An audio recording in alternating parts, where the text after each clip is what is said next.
Bonjour Charlotte Huillet, voici une capsule vidéo qui va être la première d'une petite série, je ne sais pas de combien, qui va traiter de la spiritualité. En fait, plutôt de la quête spirituelle, la quête de vérité, euh, la quête de guérison aussi, parce que ça en fait partie nécessairement. Et dans cette quête, dans cette reconnaissance progressive de ce que nous sommes, la vie va nous amener vers certaines pistes. Et j'aimerais explorer cela avec vous pour un peu vous éviter les écueils, les égarements, parce que il faut bien reconnaître qu'effectivement, on aura tendance sur ce chemin à s'égarer souvent. Et il est bon en fait de reconnaître quand on se perd. Hein.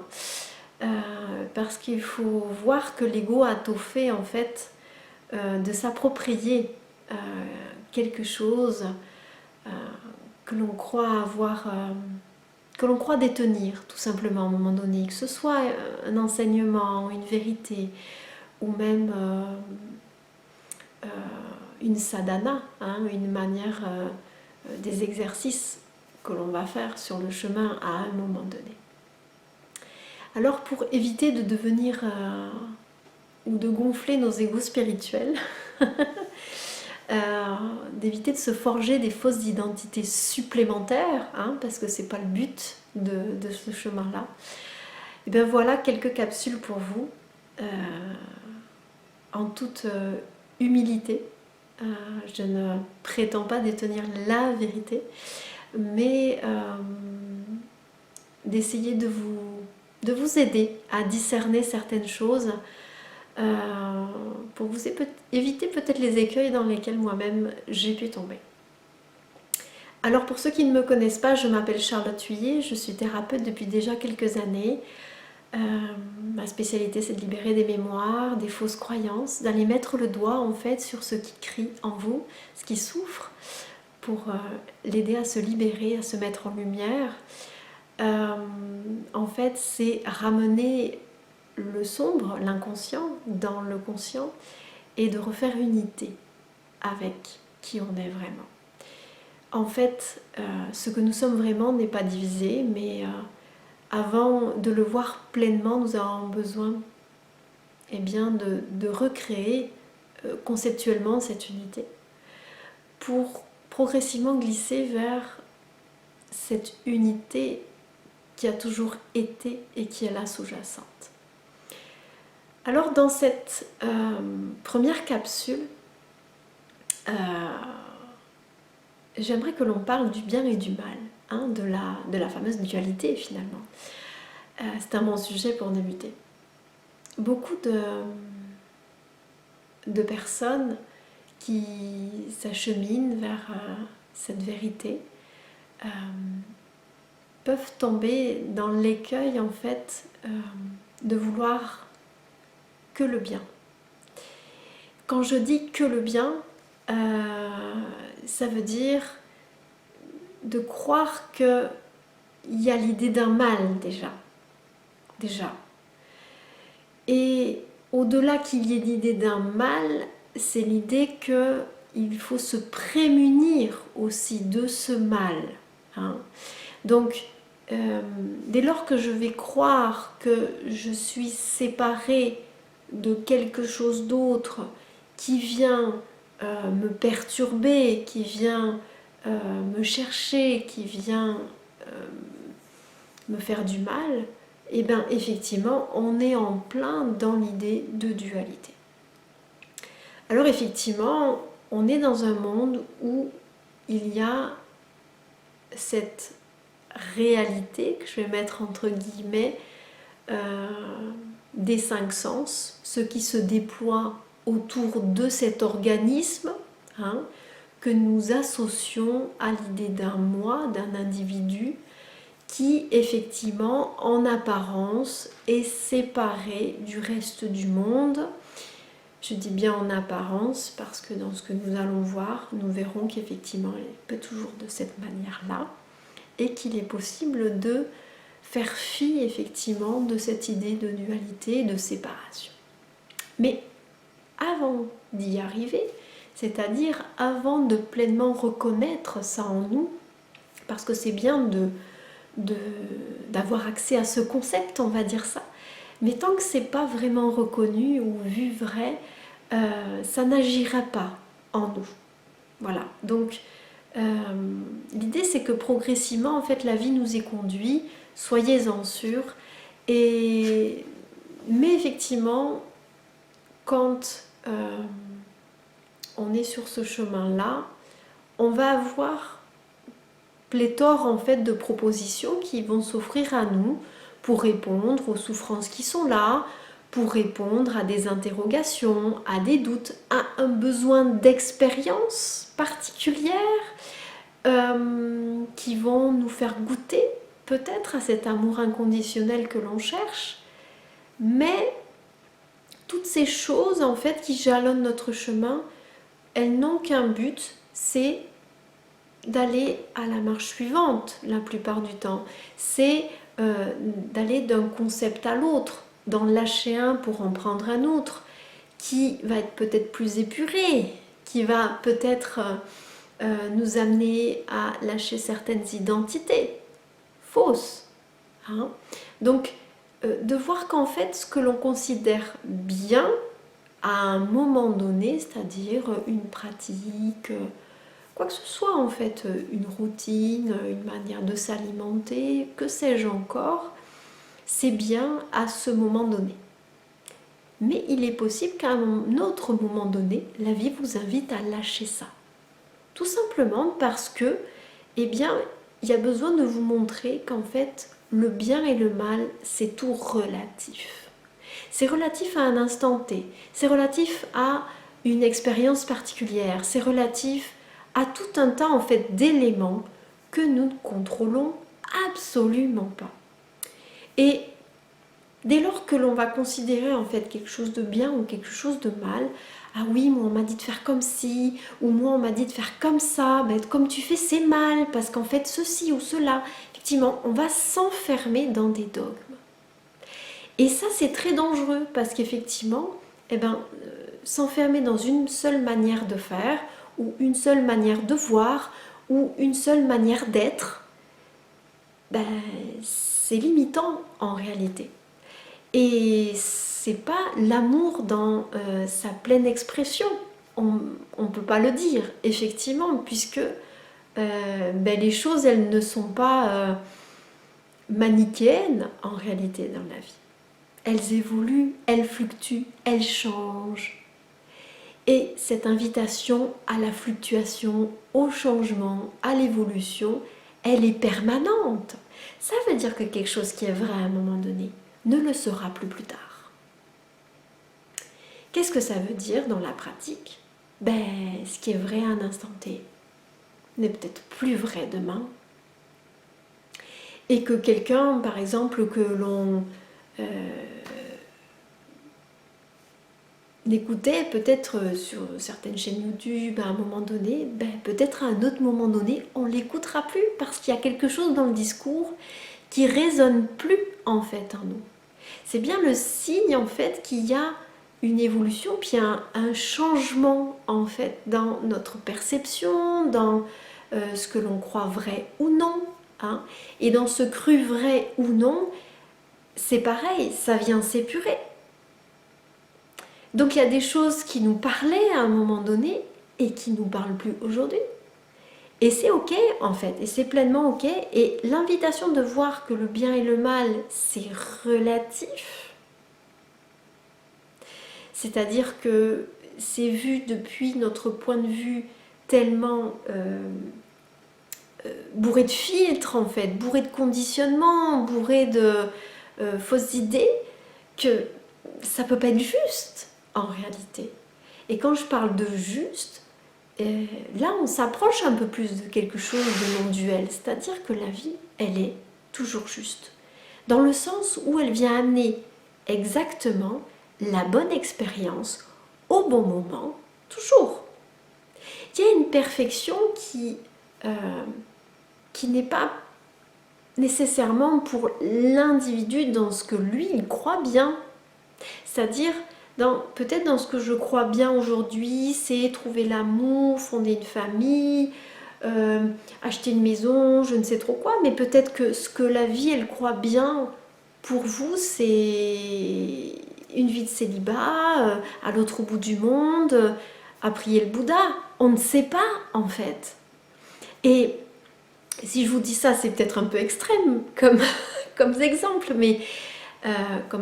mais en fait, c'est de voir que plus on va croire que notre vie, elle doit être d'une certaine manière, et ce qui est bien, a priori, avec 1000 guillemets, c'est juste ça et rien que ça, et bien du coup on se ferme au bonheur.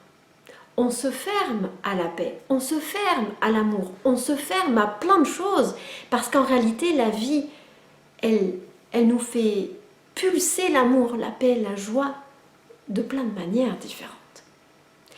Et dans toutes ces manières différentes, la manière de l'amener vers nous va être toute particulière, parce que c'est nous, parce que c'est cet individu-là, et que cet individu-là, il a besoin de passer par telles étapes, tel chemin, etc.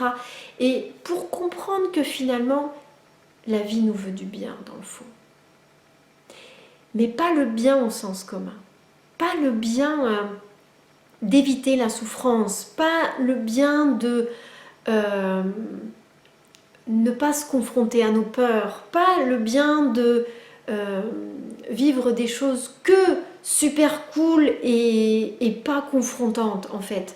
Non, ça, c'est pas vraiment le bien, parce qu'en fait, le bien, comme le dirait Nisargadatta, c'est ce qui nous élève, c'est ce qui nous amène vers la vérité profonde de ce que nous sommes. C'est pas ce qui nous en éloigne, parce qu'on va se reposer sur nos lauriers et puis qu'on va vivre une petite vie tranquille. C'est peut-être ça qui est prévu pour vous. Mais si vous êtes sur cette chaîne, je ne pense pas.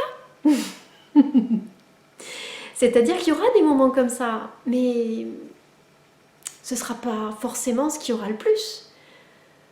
Ben oui, parce que c'est ainsi fait que si on est confronté qu'à des choses qui nous brossent dans le sens du poil, ben l'évolution, elle sera minime. Alors que si on est confronté à plein de choses qui sont des défis, des vrais challenges, des expériences qu'on peut qualifier d'épreuves, là, il y aura une transformation, là, il y aura quelque chose de l'ordre de l'alchimie en réalité. Donc effectivement, cette idée de bien et de mal, non seulement elle est toute relative, mais elle est fausse en fait. Elle est nourrie à partir d'un point de vue particulier, sur la base de croyances particulières, et elle nous éloigne finalement de ce que nous sommes. Elle nous éloigne de la vision de la vérité. Et remplaçons cela, si vous le voulez bien, par l'idée de justesse. Qu'est-ce qui est juste aujourd'hui pour cet organisme qui semble être moi? Je vais le dire comme ça. Qu'est-ce qui semble juste? Et de toute façon, qui va se déployer? Qu'est-ce qui semble juste là? Est-ce que je peux renoncer à certaines fausses croyances, certaines fausses idées? Non, je ne suis pas en danger de le faire, en réalité. Je peux me débarrasser de ce que je crois bien à un moment donné. Bien ou mal d'ailleurs. Parce que dans l'autre sens aussi, ça fonctionne. C'est-à-dire que tout ce que l'on croit mal, c'est soit quelque chose que l'on ne s'est pas autorisé à être, soit quelque chose qui nous a causé de la souffrance à un moment donné. Mais comme d'habitude, en fait, c'est toujours à un moment donné, c'est-à-dire que ce qui se reproduit et qui va venir nous chercher, accrocher par rapport à ces mémoires qui nous ont fait souffrir, ce n'est juste que une impression, en fait, de résonance. Parce qu'en réalité, la situation est complètement différente. Mais ça vient nous chercher parce que ça se ressemble. Il y a des choses, il y a des similitudes. Hein. Et cette entrée en résonance fait qu'on va réagir violemment à ce qu'elle a. Et effectivement, l'ego qui est là aussi pour préserver, on va dire, ces fausses identités, et puis la préservation, on va dire, du corps et de l'organisme et de l'individu dans son individualité, hein, c'est très important tout ça pour l'ego, du coup va venir véritablement servir de cerbère, servir de gardien en fait de tout ça. Et donc chercher à nous éviter en fait ce genre de circonstances où on va être confronté avec des choses qui accrochent en nous. Mais de fuir les choses, est-ce la meilleure manière de s'en libérer? Ben non en fait. Hein. Il n'y a qu'en se confrontant finalement à ce qui fait mal, à ce que l'on juge mal, que petit à petit, on va comprendre qu'en réalité, ça existe pour une raison. Que cette expérience, elle est là dans un but particulier qui m'échappe. On n'est pas obligé de le comprendre. Personne ne vous demande en fait de le comprendre ou d'en saisir toutes les finesses. Mais par contre, c'est là pour quelque chose. Et nous, en tant que ce petit organisme minuscule dans ce monde infini, comment peut-on savoir en fait ce qui est bien et ce qui est mal? Il y a comme une forme d'orgueil en fait dans le fait de croire qu'on sait ce qui est bien. Et là, effectivement, il y a de l'ego. Eh oui, il y a de l'orgueil dans tout ça. Et on ne le voit pas forcément à l'œuvre. On ne le détecte pas facilement. Et c'est en cela que j'ai envie que vous soyez vigilants, que vous fassiez preuve de discernement. Parce que bien des fois, votre ego vous égarera et vous fera croire qu'effectivement, là, il faut réagir, là, il faut faire quelque chose, parce que là, c'est mal, je sais pas quoi, et des fois, oui, mais des fois, non, en fait. Parce que ce qui est là doit se passer comme ça. Et c'est ok. Et c'est ok aussi que ça réagisse, en fait. Et c'est là où il y a vraiment une déconstruction à faire par rapport à cette idée de bien et de mal. Parce que tant qu'on reste bloqué dans ces clivages-là, ben, on ne peut pas avancer, en fait, tout simplement, parce qu'on n'entrevoit pas la voie du milieu. On ne peut pas l'entrevoir. On est coincé entre du bien et du mal. Il arrive à un moment donné, par exemple, moi je me souviens, pour nous donner un exemple bateau, dans l'alimentation, à un moment donné où tu suis plein de choses, nanana, ah ça faut pas le manger, puis ça faut pas le combiner avec tel autre truc, et puis ça, nanana, et puis au bout d'un moment, t'as faim, et ben tu sais plus quoi manger en fait, parce que tu dis ouais mais ça non, parce qu'en fait truc, ouais mais ça non, parce que machin. Ouf, en fait, ouais, il y a un moment donné, il faut se foutre un peu la paix. Et, il y a besoin en fait de lâcher du lest par rapport à ce qu'on croit bien, à ce qu'on croit mal. Ouais, à un moment donné, peut-être c'était bien de croire tout ça, mais peut-être qu'aujourd'hui, en fait, je peux juste suivre ce qui est là, tout simplement. Là, il y a envie de douceur, peut-être qu'il y a besoin d'un peu de sucre. Là, il y a envie de je sais pas quoi. C'est juste un exemple, mais c'est pour vous montrer à quel point, en fait, on peut vraiment s'imbriquer dans des trucs hyper, en fait, coincés et qu'on n'arrive plus à s'en sortir au bout d'un moment. Mais c'est juste des positionnements de l'ego, c'est juste des fausses idées qui, à un moment donné, enfin, des idées qui ont été adoptées, en fait, comme religion, comme dogme. Et bien ça, à un moment donné, on peut le lâcher. Il n'y a pas de problème avec ça. De voir que ce qui vraiment vous rend prisonnier, lâchez-le. Lâchez-le avec vraiment tout l'élan du cœur à faire ça. Parce que dans le même temps, vous vous libérez et puis vous permettez à autre chose d'arriver, tout simplement. Et de se foutre la paix. Une paix royale, c'est-à-dire de voir que, en définitive, nous ne sommes pas cet organisme. Et cet organisme, il vit sa vie d'organisme et il ressent des élans et des appels. Et des fois, il est beaucoup plus juste de ressentir ça, plutôt que d'écouter dans le mental ce qui s'y raconte. Voilà. Alors pour conclure, on va dire que la vie est toujours parfaite et juste, à tout instant. À tout instant, si. Elle est juste dans ce que ça vient réagir, elle est juste dans ce qui est émis là autour, elle est juste sur un certain plan. C'est-à-dire que sur le plan existentiel, il y a peut-être des choses qui vont raccrocher, mais